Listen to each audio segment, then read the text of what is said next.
জাদুকর সারা বিশ্বের যে এটি একটি প্রিন্টের মাধ্যমে আমরা উত্তম কলারত্ন পুরস্কার তুলে দেব পায়েল সরকার। তার কাছে নামটাই যথেষ্ট, কারণ এত ট্যালেন্টেড একজন অভিনেত্রী, এমন নায়িকা, তাকে তো আমাদের বারবার দরকার। অনেক ভালোবাসা রইল।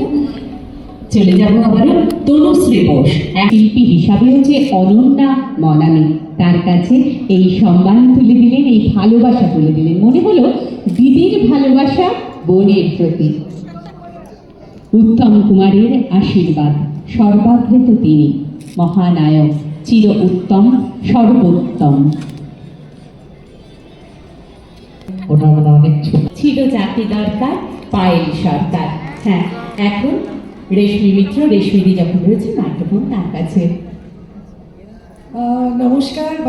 মঞ্চে আসতে হচ্ছে কারণ আমার ভীষণ কাছের অভিনেত্রীরা আমার আসছে মঞ্চে পুরস্কার নিতে, এবং আমার একটা দায়িত্ব থেকেই যায় ওদের সম্পর্কে কিছু। ফিল্ম ইন্ডাস্ট্রিতে অ্যাক্টিং করছে আপনারা জানেন, এবং শুধুমাত্র বাংলায় নয়, বম্বেতেও কিছুদিন কাজ করেছে সুনামের সাথে।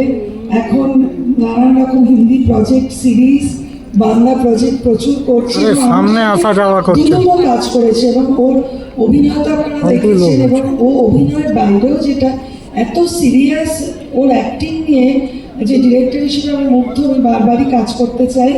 তো যে ছবির জন্য পায়েল পুরস্কার পাচ্ছে, সেই ছবি অনেক দিন এখানে চলেছে, এবং আমি ওকেই বলবো যে একটু ঘোষণা করতে।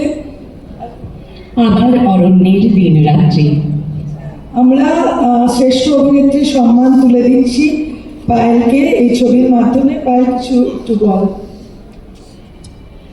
প্রথমে সবাইকে নমস্কার, শুভ সন্ধ্যা।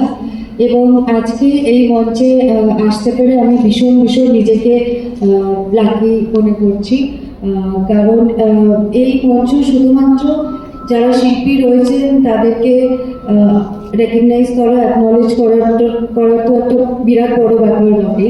শিল্পী হিসেবে আমরা সবসময় চাই আমাদের কাজ মানুষের কাছে পৌঁছক, এবং সেখান থেকে আমরা যখন মানুষের ভালোবাসা, মানুষের আশীর্বাদ পাই,